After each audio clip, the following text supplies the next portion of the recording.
Hello, thank you for joining me today. I'm Miss Sanders, and welcome to my middle school social science class.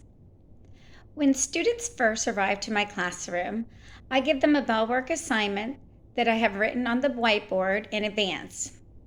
I ask each student to please come to my desk and to obtain the bellwork form along with a pencil. Each form has enough space to write their answer and their name and today's date, along with a question. My forms have enough space for 3 days of bellwork assignments. The purpose of this immediate assignment is to help transition students coming in from other classes to prepare themselves for learning. And I give them a small grade as a reward. After the bellwork is complete, I then move my class into the lesson, which I have prepared in advance by writing the lesson on the board, and I go over the lesson as well.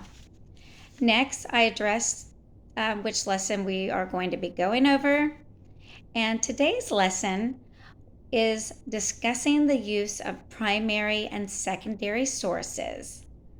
I allow the students to understand the importance that we are using the material for the lesson of the day, and then I explain to them in the class why it's important to use this for class papers and presentations.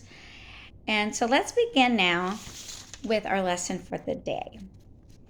Primary sources are first-hand accounts of events that include speeches, diaries, photographs, original documents, and original witnesses.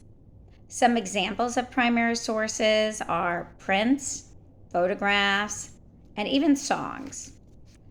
Secondary sources are a second-hand account of events or periods of time, which include books, encyclopedias, dictionaries, journals, and magazine articles, which are all written after an event occurs. Some examples are world history textbooks, postcards, and Wikipedia. Differences between primary and secondary sources are as follows. Primary sources provide an inside view of an event using original documentation or original objects to understand its contents. Secondary sources add value to primary sources by helping to interpret or analyze the primary source.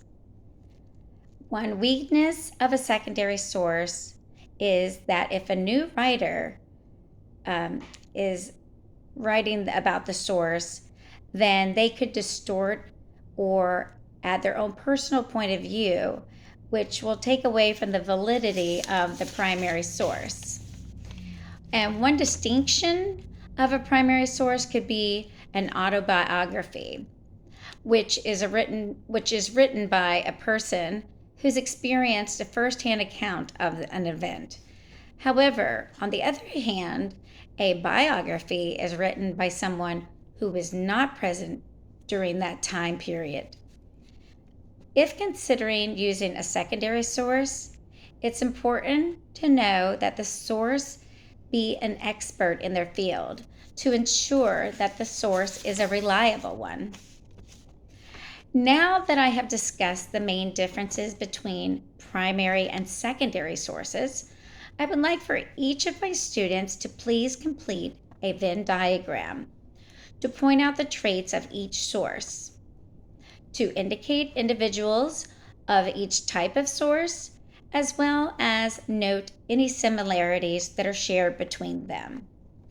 A Venn diagram consists of two circles in which one side of each circle overlaps the other.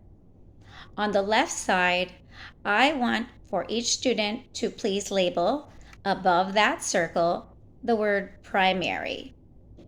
And on the right side circle, I want you to label that as secondary. In the shared section between the two, list inside the shared traits, if any. Once you complete your Venn diagram, turn to a partner and share your findings.